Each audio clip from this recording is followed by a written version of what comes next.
এক নারী নিরাপত্তা কর্মীর থাপ্পড় খেলেন বলিউডের অভিনেত্রী থেকে রাজনীতিবিদ বনে যাওয়া কঙ্গনা রনাওয়াত। বৃহস্পতিবার ভারতের চণ্ডীগড় বিমানবন্দরে অভিনেত্রীর সাথে এই ঘটনা ঘটে। ওই নারী সেন্ট্রাল ইন্ডাস্ট্রিয়াল সিকিউরিটি ফোর্সের কর্মী বলে জানা গেছে। সংশ্লিষ্ট একটি সূত্র হিন্দুস্তান টাইমসকে এ তথ্য নিশ্চিত করেছে।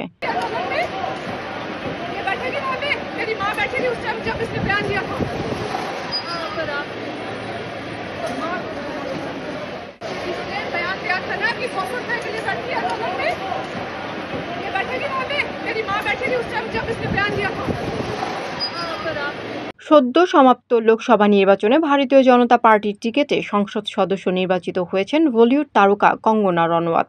প্রথমবার নির্বাচনে অংশ নিয়েই করেছেন বাজিমাত।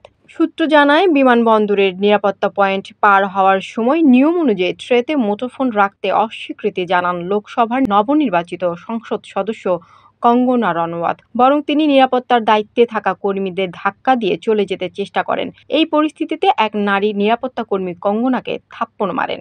এদিকে ইন্ডিয়ান এক্সপ্রেসের খবরে বলা হয়, এ ঘটনায় কঙ্গনা রনাওয়াত স্বরাষ্ট্র মন্ত্রণালয়ে অভিযোগ করবেন।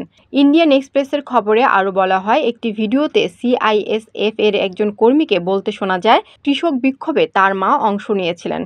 সে সময় কঙ্গনা বলেছিলেন, বিক্ষোভে বসার জন্য ওই নারীরা একশুরুবি করে নিয়েছেন। কঙ্গনাকে বিভিন্ন সময়ে মোদির সমর্থনে শক্ত অবস্থান নিতে দেখা গেছে।